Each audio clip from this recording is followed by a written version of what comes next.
The Yalta Conference took place on February 4th through the 11th, 1945 in the Soviet Union.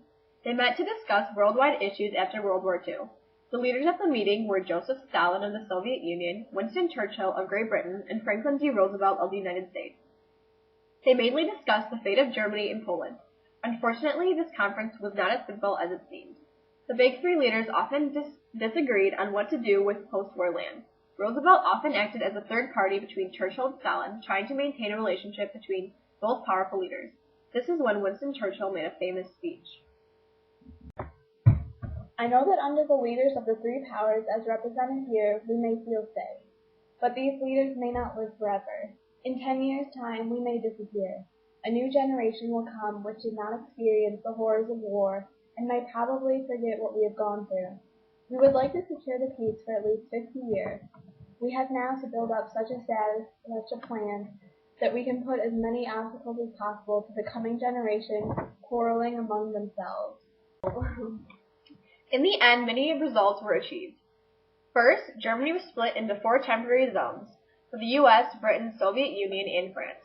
They planned to later reunite Germany.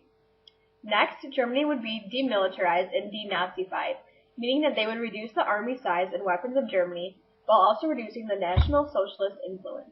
They even made a committee on the dismemberment of Germany. They would also force Germany to pay reparations as labor in the Soviet Union.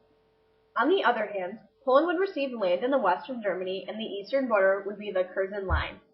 Poland would also get free democratic elections, although the government would still be communist. The United Nations, or UN, was also established to replace the League of Nations, and all three leaders agreed to join. Stalin even agreed to help the United States in their fight against Japan. Lastly, they would launch a search for high-ranking Nazi officials and put them on trial. This also became known as the Nuremberg trials. The Nuremberg trials were the final solution for Nazi officials after World War II. They were held in Germany from 1945 to 1949. Throughout this time, over 100 people were put on trial. Most of these people were high in the Nazi organization, and most were put to death. The men were tried for 4 major points. These were conspiracy against peace, waging war and violence against peace, war crimes, and crimes against humanity. The Nuremberg trials were held in 12 different sections. The first one is the most memorable. This was called the Major War Crimes Trial. 22 different men were scheduled to be on trial. However, some men wouldn't admit that they had done anything wrong. These men, including Heinrich Himmler and Adolf Hitler, killed themselves before the trial. The highest Nazi official that showed up to court was Hermann Göring. He was the chief defendant. Göring was the only man ever recognized as Hitler's successor. Göring started his relationship with the Nazis when he joined the Air Force. Quickly he made his way up the Nazi ranks to become the second man in the Third Reich. Once he held a high rank, Göring started the secret police and suggested the idea of concentration camps to Hitler. At the end of World War II, Göring surrendered to the foreign troops.